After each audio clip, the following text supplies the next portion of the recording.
Ladies and gentlemen, it is the Homemade Broadcast episode 471, live from East Palestine, Ohio.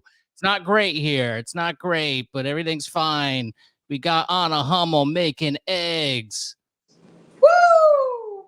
There she is. That's right. This lighting makes me look like a bodybuilder, not in a good way. So, once Yeah, you it look gets ripped. done, yeah, it's a little scary. So I'm trying to not be seen by the lighting. That was it. Eggs are ready, everybody.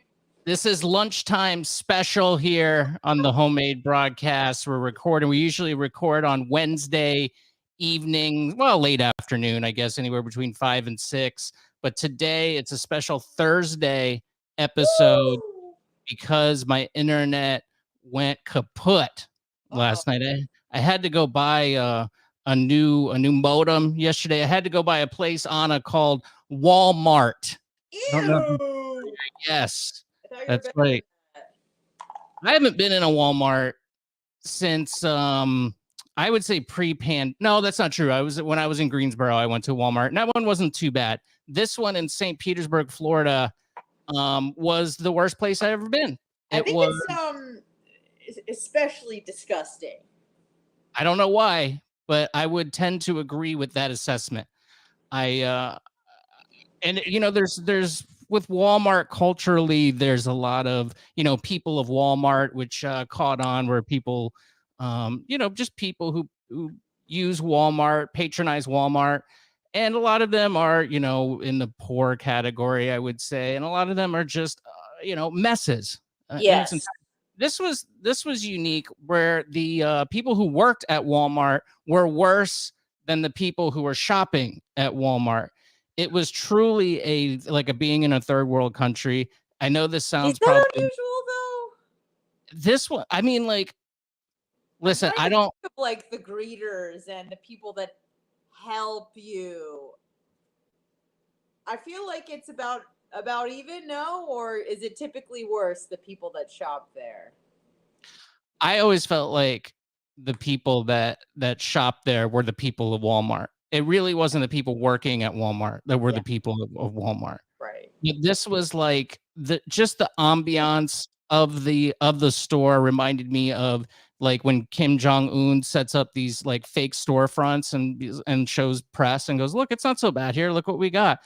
And you go, yeah, this is clearly, fake. And it's terrible. I don't know what you're talking about. This looks like a Bell's outlet. I don't know what you're talking about where you're like, this is great. Yeah. It had a very similar kind of vibe to that. And, I hate, politicians and stuff, but this was the first time I really felt contempt for the average person, which was very concerning to me because this is really. Is that average? Or is that just well, I guess it depends how you define average, right? Like, is it the masses? Is that what's average? Or is that just like the mob in the sense that like most people are peasants, not just in America, but just around the world? Yeah. I always felt kind of empathy, for my fellow man, that they're even put in this predicament of where they're at. And I wanted that store to be carpet bombed, like everyone in it, including myself. Yeah. I was really, so I have to buy a modem. I work from home. I do podcasting and stuff, and I do the Johnny B show on the Bone from home on Wednesday nights. So I'm like, I got to get this internet resolved. I'll just pop by Walmart and grab a thing real quick. Yeah, you can't pop by Walmart. And granted, it wasn't like business hours. This wasn't during the day. It was like 7 p.m. But I get to the electronic. What's that? You didn't go to the one. I'm thinking about the one on US 19. It's not that one. It is 19 and First Ave North. Okay. I know that is. I believe that's close to where OJ's daughter lives. For some reason, I knew that. Oh, so, okay. Okay. Yeah. That's good to know. Yeah. So I'm cutting some slack to walk. I know things are different now after COVID, much like 9/11, things will never be the same. And COVID's kind of the same way with stores. Like we're not going to be able to go into Walmart at 11 o'clock and have someone in every department ready to help you. But I'm in the electronics section. Of course, the modems are behind glass. You can't just pick one up and take it to the register. I get it. Again, this is post COVID, and I get why they are doing that, but I'm looking around and there's nobody around. So I'm kind of bobbing and weaving through the back alleys back there in the back of the store, and I don't see anybody. Finally, I go to like the main drag of the alley, and there's an elderly gentleman. He's got stained pants. I would say in his late 60s. Stained pants, stained Walmart shirt, disheveled. And I go, sir, can you please help me get a modem out from behind here? And I swear to God, he looked at me for about 1 second and went, nope. I went, okay, well, and I respected that. Like that was a really baller move that this guy did. So I go, my next question of follow up is now he retorted pretty quick. He goes, I don't have a key for that. I go, okay, well, that makes sense. And then he's kind of just like, well, are we done? And I was like, well, do you know who I can, right. That's maybe I know someone that can help you though. Yeah. Right. Yeah. Wanted to give him the opportunity to do that. And he just went, there should be somebody here. And I go, yeah, I would think so. And, he just kind of shrugs his shoulders. And I went, all right, well, I'll figure it out. Thank you. And he said, okay, and see ya, and started walking away. And then he yells at me as I'm kind of going back to my search. He goes, sometimes he likes to take his break and not tell anybody. And I go, okay, I got you. So I'm looking around. Usually there's some sort of button you can push where people will, be alerted to. There's nothing like that. Finally, on the credit card machine, I've never seen this before, where you swipe your card to pay at the register in the electronics section. There's a screen that says like service, press here. And I go, oh, all right, cool. Push that. And it goes, someone's been alerted. They'll be with you shortly. And I went, okay, great. Waiting around about 5 minutes. The screen has went back to need help, push here. So I go, okay, so this doesn't work either. Finally, a young man who resembles Chief Keef comes around the corner. He also has a Walmart vest on. He's got those crazy dreads that are like all over the place. I don't know what you call those exactly. And AirPods in his ear. That annoyed me, having AirPods in at work. I know this is 2023 and it's a different time, and we're melding with machines now, but are you allowed to have your AirPods in at work? That just doesn't. Maybe I'm just old now. I don't know. Maybe that's not a big thing. But it annoyed me. And he was very nice, though. I said, can you please help me? And he's like, sure. Yes, sir. Come on over. Now, I am not tech savvy. I'm kind of a boomer with electronics. And I knew I wasn't exactly sure what I needed to get.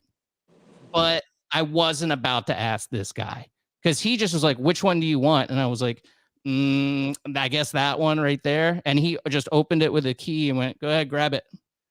So I wasn't going to ask this fellow, like, is this what I need? He doesn't know. I'm sure. Anyway, I left with great disdain for my experience at Walmart. Not only the people that were inside of the building, but the people who worked inside the building. And I don't know. I was talking with Johnny about this last night, and some people are probably hearing this for the second time, this story. I apologize for that, but I wanted to get your kind of take on it, because Johnny is nice. Like, Johnny says horrible things sometimes, but he's a good man. He's a fun-loving dude, and he likes people, I think, overall. I feel like I'm the opposite of that. Right, which is why I wanted to get your opinion, because I'm kind of the same way. I'm nice to your face, and then behind your back, I have very different feelings. Feelings that are sometimes very dark. I was listening to, not to squirrel you out, I will answer the question, but I listened to Jordan Peterson talk about people's psychology and some of the things that even normal people experience. And he was like, people are twisted and disturbed. And I liked hearing that.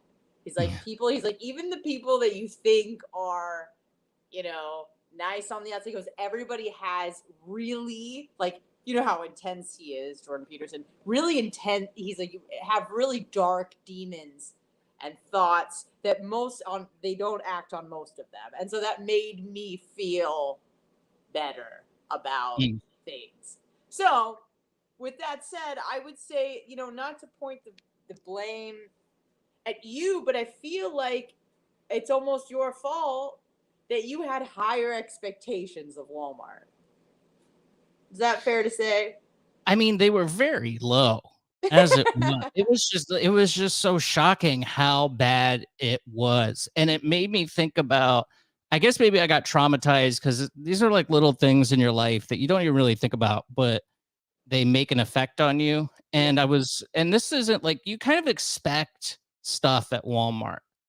You expect certain things. Like Johnny was saying that he last time he was in there, like there was just open like milk. Like someone just opened a milk and took a swig and put it back on the like stuff like that. And you go, you should be executed if you do that. Like, I'm sorry, but I was at Publix, and Publix, you go, Publix is nice. Like that's a nice store, nice supermarket, world class. Known for its good customer service. Yeah, and it's it's an all around good company, I guess. I'm sure some people would disagree with that, but I was walking. I was in the Publix shopping center. There's other stores and stuff in there, and there was a Publix shopping cart away, like near this gym. There's a Crunch Fitness in there that just opened up in this Northeast. Like 22 or no, the Publix across the street from the Publix. That yeah. Okay. Yeah, there's 4th Street Station, and then there's a Northeast shopping center. And I'm looking at the this basket that's kind of near the Crunch, and it's full of garbage. Like, and there's a garbage can like right there. I mean, within a few steps, you could just thrown it in the garbage where garbage goes. But instead, somebody just went, nah, just had lunch and just left their wrappers and cups and just left it in the freaking cart. And I just went, you should be killed. I really, like, I'm joking, but I'm not joking. I understand because you and I agree that it takes such little effort to make something like that not happen. You're not asking people to clean up the whole parking lot. You're not asking someone to, mop floors. You and I mean, like, we're hard workers, but we can identify with being lazy and wanting to be lazy and not wanting to do hard work or labor. You and I can sympathize with that. When we're asked to do something out of our way, we're like, man. But when the bar is so low to just take a few steps to put your trash in the trash can, and it makes you're thinking about the person that, is going to have to clean up your mess and all, to not care about that because you were too lazy to take 4 steps to the left. That's what upsets people like you and I. It's like, well, it's such little effort. I don't even know if it's laziness though. I'm thinking it's malicious. Like, really? Yeah. I'm thinking this is like a screw you type of nod to society. Like, you will clean up after me. Like, I don't know if it's selfishness or just stupidity. I mean, that could be part of it too, maybe combined into a very entitled atmosphere that a lot of. Do you think stupid people care less about stuff like that? I don't even think they think about it. Just go ahead, garbage, and what am I supposed to do with it? I'll throw it in the garbage can. Because it doesn't even cross their mind. Yeah. So, I mean, like, I felt like George Costanza, where it's like we live in a society. George Costanza, the original Joker character. And I felt like it's starting to make me question things like my value system. Like, I'm getting to a certain point where I go, you know what, maybe Saudi Arabia doesn't have it, so bad over there. Maybe, hey, Yes, there's they behead people for littering, but It's clean. streets are clean. Streets are clean, except for the blood from the beheading. But other than that, the streets are clean. There's no gum. Nobody sticks gum on the wall. That this is another thing too, like graffiti. I'm an art fan. I used to do graffiti. In fact, I got arrested for graffiti at one point in my life. And I remember finding a hat in the thrift shop shortly after that, and it said graffiti isn't cool, it's a crime. And I went, look how funny and stupid this is. I love it. And I wore it all the time. And now I found that hat the other day. I go, oh no, that's just true now. Like I feel that way. Like it's not cool. It's when I'm in the park and people are writing all over, park signs, and I just go, what happened to me? Number one. Mm-hmm. But what is my value system now? Like what are the things that I always thought it was like liberty, freedom.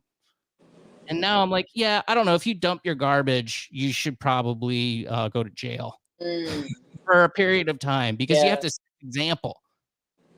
You can't just let this happen. And we're just letting, like, society's just letting this happen. And It's it's kind of worse. like we're losing our respect for, I don't want to say it's not authority, but it's similar to that where, when you and I were kids in school, like you were scared of the teachers. And if the teachers gave you a bad grade or called your mom and dad, you got your behind whooped or you got grounded or something. They had control over the situation. Now it's reversed. Now the prisoners are running the prison, Yeah, right. yeah, right. The patients are running the asylum. Now, you're like, my teacher was mean to me, and now the parents are calling to get the teacher fired from the school when it's really the kid that's the problem. Mhm. So it does seem that is kind of permeated into other areas of society. There was something I was going to say about value systems. Sometimes, like, you wonder if, like, you always thought maybe what you were doing was, I don't want to say normal, but like just say the standard. And then when nobody seems to value what you value, you're like, am I the outlier? So, like, for example, like with OnlyFans, like I used to remember not just women, but people in general would be like more demure and like modest, and you're like, I remember when bragging was a bad thing. Now it's like you should celebrate your wins because you're a boss biatch sort of thing. And now it's like privacy and modesty. It's like, but you don't make money with privacy and modesty. Why would you have that? And then and then I see all these women maybe on OnlyFans or just on Instagram, like being, out there, and I'm starting to now question myself, like, am I the boomer? Like, am I the one that didn't kind of like move with the trends because I'm still stuck in the past on my notepad because I refuse, I'm not gonna get a pocket phone. Like, I still have a landline. Like, am I that person with my value system? I don't know. Well, it's shocking. Like I saw somebody the other day that had an OnlyFans, and I was just like, how many subscribers can you possibly have? Were I they don't think gross? very not I mean, not necessarily gross, but it was just somebody that I was shocked that they had one. Do I Like know I this shouldn't be shocked person? anymore. Huh? Do I know this person? No. No, no. Um, but it was just kind of one of those things like what, like you're putting your private parts on, I clicked on it because I was curious to see Of if you could course. see anything. And they're all locked, but the description's there, and it's like me, doing stuff to my downstairs in much more coarse language. And I'm like, you must have like 3 subscribers. I'm thinking like not much. Like I'm looking at the post and it's got like 2 likes. Yeah. So there's a couple dudes that are subscribing to this thing for a month and throwing you like $1.99. Yeah. And I don't know what OnlyFans takes out of that, but I'm just like, is this worth? I mean, is that worth Well, it? Maybe it is, you know, but it's funny because I listen to a lot of red pill stuff. I wish I didn't. And for those that aren't really familiar with red pill stuff, you know, it centers around most of it. If people are familiar with like Andrew Tate or something like that, they're going to talk about the government and getting off the matrix. But one of the things that they talk about a lot are gender roles and traditional gender roles and progressive gender roles.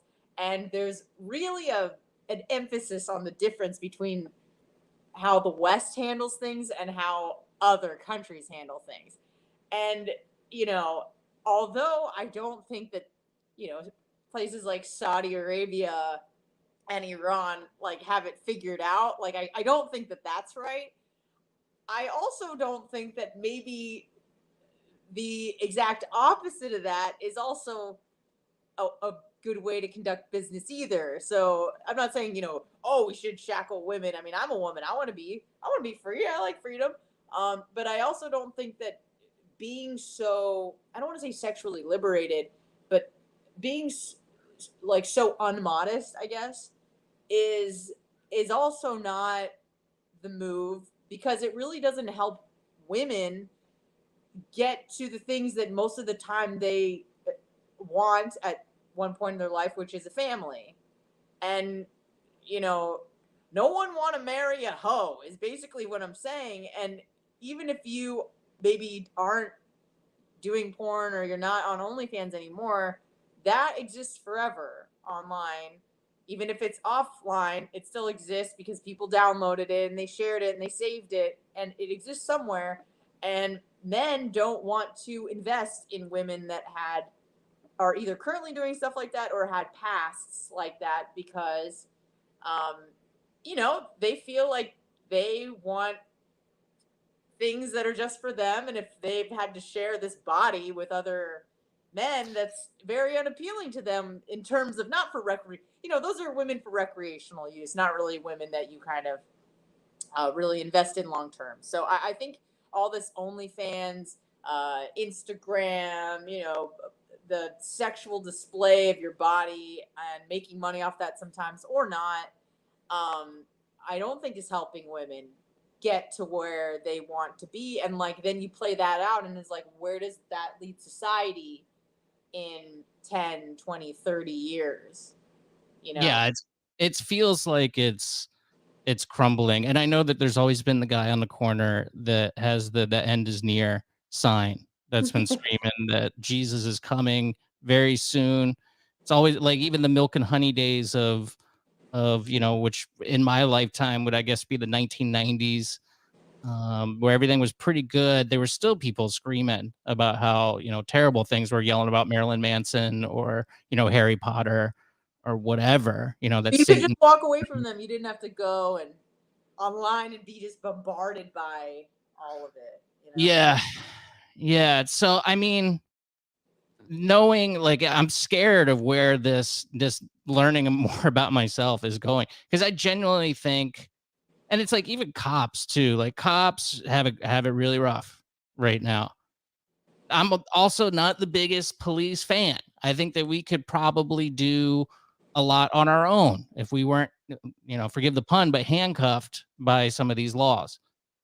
But at the same time, I'm like, if a cop sees somebody dumping garbage in a cart like that, like, you have a nightstick. Can you just crack them in the back of the head?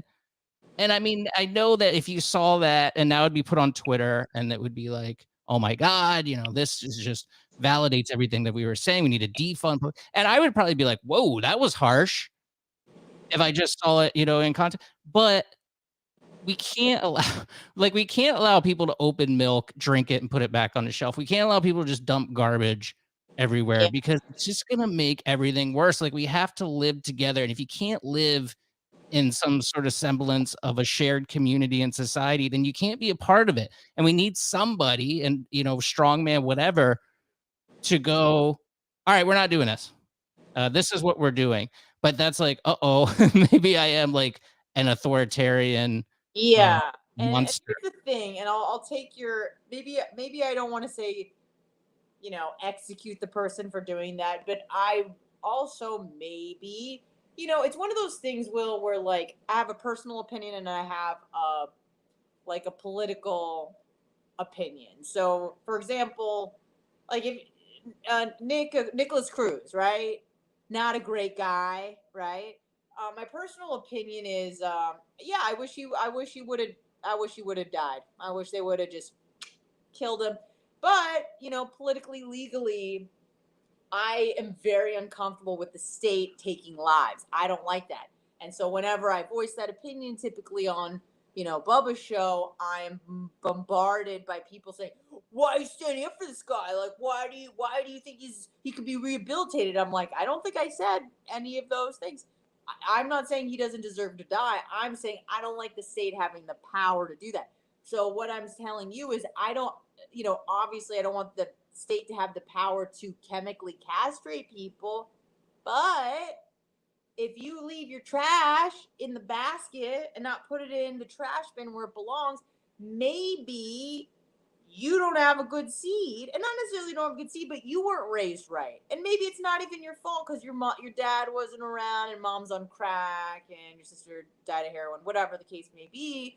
Like that sucks, and now you're a POS. But let's stop the cycle. Let's chop your testicles off.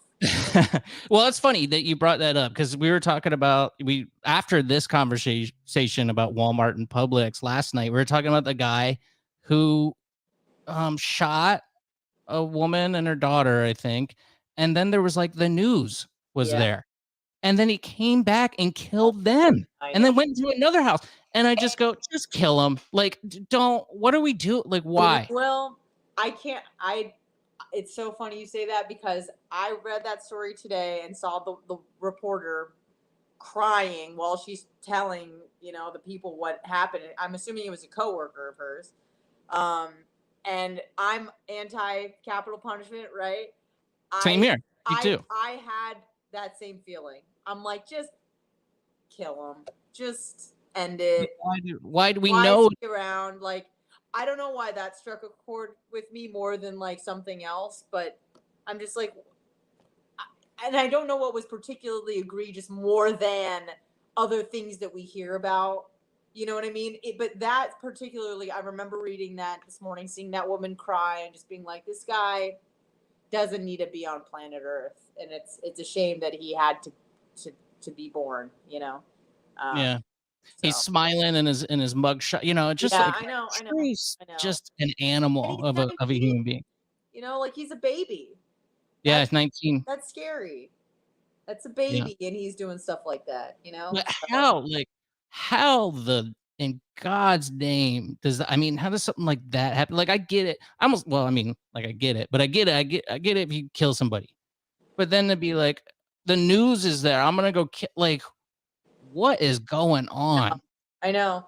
It's hard to understand sometimes when people have like a broken brain. You're like, well, why doesn't it work in normal ways? And yeah, I would love to get analysis of like, did you just feel like I'm gonna get caught and I'm gonna get life anyway, so who cares at this point? Like, I'm just taking everybody out. And then yeah, you're right, he went to go hide in like or in a random home and shot a 9-year-old girl who died and her mother who's fighting for her life. You're just like obviously shame on you, but like shame on like your entire lineage leading up to the culmination of you. Because like I feel like it's pretty safe to say this person didn't come from a good background. Like, I'm sure maybe very unlikely that he came from a good home.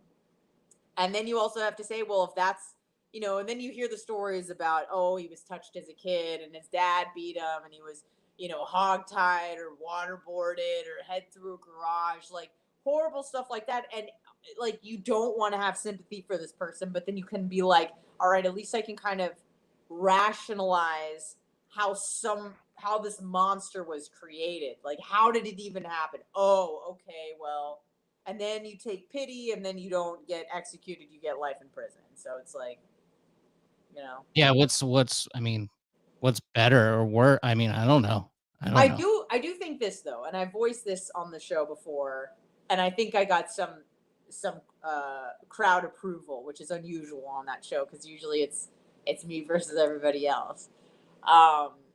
I think that if you're given life in prison, like not a life sentence of 25 years, but, or even that actually, whatever, I think you should be able to have the option for assisted suicide. Like you've been given life, the state is not allowed to take your life, but if you don't want to spend your whole life in prison, you can opt to die. I think that that would be fair. Yeah, I think that's fair too. That Yeah, sounds like, because then yeah, you're making that call. The state isn't taking your life, um, and yeah, more space for everybody else. So yeah. It's just, I don't know exactly what happened to this person that did that crime, but it's just you see it a lot. I mean, you see it a lot. And it's like, kids on Instagram or whatever. There's a kid in Tampa, he's a rapper. And he was like, "You got problems? Come see me. I'm right here." And then somebody saw the video and went to his house and just shot him and killed him. For no I mean, I'm sure were mad at each other, yeah, but it's a bizarre time to be alive, and nobody's asking the questions of like, why are things like this? Everybody doesn't wants to shield their eyes and deny obvious, objective well, realities. if I may offer like some perspective, uh, I mean, it's gruesome and grotesque, and we think it's like this is like an era issue. Like it never used to be this way, but like it always has. There's always been people who've been killed over petty stuff. There's been people. I mean, you think about like the times of the Romans or something, where it's like, yeah, kill that, let the lion eat them, and everyone's like, yay! Like in the Colosseum, like, yay! Kid, you brought your kids to see the gladiators because that was entertainment, and like no one even thought twice. People would skin cats for like entertainment. We used to be, at least I'll just say the West, used to be a much more barbaric society, and we've kind of tamed our ways where we go, that is unacceptable. We cannot, no, we cannot do that. So I don't know if you know who Steven Pinker is, but he wrote this massively long book about actually the reduction of violence over the centuries, because it seems like things are getting more violent, but in fact it's actually the reverse because of all of the enlightenment, and people have changed, and you can't just like, you can't quarter people anymore. You know what I mean? In the West, not everybody's caught up. Some people go in reverse, but but because things are just so accessible with the internet, it does add an element of fear, just because like you could be doxxed and someone could come to your house and kill you, or like that kid that you just mentioned, yeah, like, come find me, and it's like, all right. Boom. So Yeah, found you. yeah, less privacy, but also like less violence, even though it doesn't seem that way, if that makes sense. Yeah. Yeah, I know that is true, but I know that over the past few years, it was trending down and it's been trending upwards again What over the is past few years. specifically Violence, murders, over in the past 2 years. America Yep, across? Okay. yeah. So, I don't know. I don't know if we've got into a new paradigm where we're just doing different things.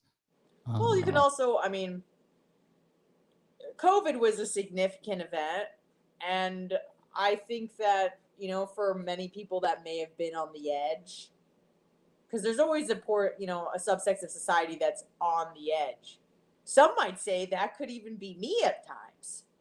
So sometimes when there's a trigger and you're on the edge, that's the thing you need. That's the last thing that helps you kind of go into uh, no man's land, where now you're officially crazy and you're doing things that maybe you were two notches away from doing, but this is the event that put you over the edge in terms of whatever. You lost your job, increased anxiety because you were forced to stay in your house like an animal for 2 or 3 years. So, I don't know. that's true. That has a lot to do with it, undoubtedly. I think probably just a lot of the people who are in control, the politicians, their moves always get, we're always the ones that pay the price for Yeah. those moves. And it's going to continue to happen. You know, I'm so disturbed. I really was upset last night Yeah, and today over it's just like, oh my God, things are so bad. But then again, there's always been the end is near guys. So I don't know. I hope for the best, but I guess the only thing you can do is do that and prepare, for the for worst. the What worst. Yeah. one last thing. I think that an unforeseen reaction or response, long-term response to wokeism, critical race theory, basically all the things kind of in that category is is more hate for the other instead of more acceptance and understanding, obviously.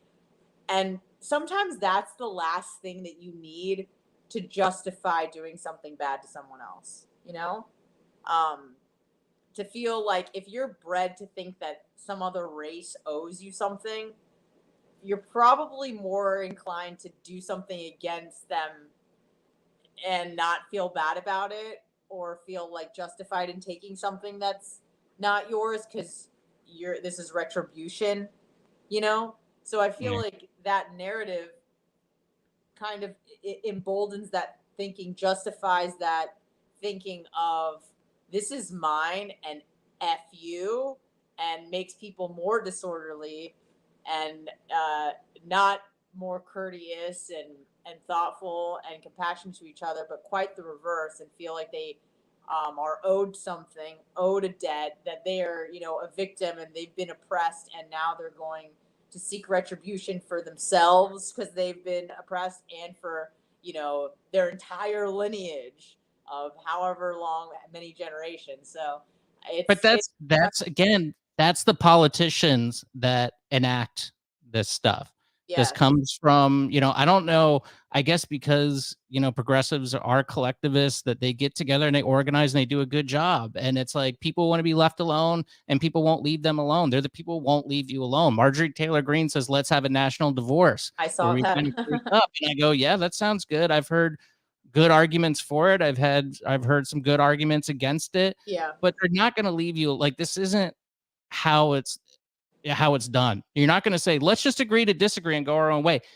They're not going to let you do that. no, And in fact, they're calling her a traitor and, arrest her. She should be arrested. She's a traitor. She wants to yeah, dissolve the union. yeah. And on the left. And is she back? Oh, you're back now. You Oh, disappeared for a sorry. second. Um, I lost my train of thought. Crap. Oh, Oh, Marjorie Taylor Greene. Yeah, yeah, so she, it's not there's people who know how to live their life and you also need to live your life that way because it's the right thing to do. It's caring and being empathetic and being loving and we're going to make you do it with the gun to your head because it's the yeah, right thing to do. yeah. I was watching some guy, forgot his name, on Lex Friedman, and he was talking just about that. He's talked a lot about radical movements or just movements in general, even like evangelical, like West Baptist Church, I forget, Yeah. whatever they are, the extreme evangelicals who like hate gays or whatever. Um, and he said that all of these groups, some obviously not good, some whatever, but he said what's specifically dangerous and different about this wokeism is that nobody at the Westboro Baptist Church is like calling for people who aren't Christian to like lose their jobs. Mm. Like they may say things and you're just like, that's terrible, but they're not trying to like ruin other people's lives and stuff. They're just saying what they think and you don't have to agree with it. But like with wokeism, it's if you don't agree with what we're saying, then now we're going to actively destroy your life. And he kept repeating, kind of like this central tenet of like of the American way, which is live and let live. And that's gone with wokeism because it's like we're not going to just let you live and let live. You're a threat or you're intolerant and we can't accept. We're going to be intolerant of intolerance. We have to stop this. It's not live and let live. It's like we want to control you, and that's kind of a different thing because that is by definition anti-American, at least in my estimation. Like leave people alone. Like that was kind of our whole thing. Like let us have freedom. leave us alone, don't tread on my land, and I can't tread on yours. And that's kind of just like how Americans operate and what we value. And it seems like wokeism, oddly enough, coming from like what you'd think the liberals, I mean, it's like liberal liberty, you'd think that there'd be a connection there, but really it's like it's turned into something really ugly and not anything that has to do with liberty anymore. So it's No. disturbing. Yeah, not at all. So I don't know if the national divorce thing is gonna pan out. I don't think so, because I think a lot of people would agree to it, but there's no chance that a lot of people would. Yeah, and it's also a problem where the red and the blue aren't collectively in the same region. Yeah, They're yeah, kind of like this, so it makes it a lot more difficult to like have yeah. separate countries. So Well, we'll see. I mean, maybe if Ron DeSantis becomes president in a few years, maybe they'll be like, okay, let's go our own way. Maybe, but I don't think so. I don't think so. I think it'll just be like Ron DeSantis is a Russian asset, and we'll go through this whole thing all over again. It'll be the same crap, yeah, and the news will say the same stuff, and they'll call him a racist, and they'll call him a bigot, and they'll do the same stuff. I mean, I don't know. I don't know. It's a weird time. The end is near. Maybe yeah, we'll see. We'll see. I guess we'll leave it there. We're already way over.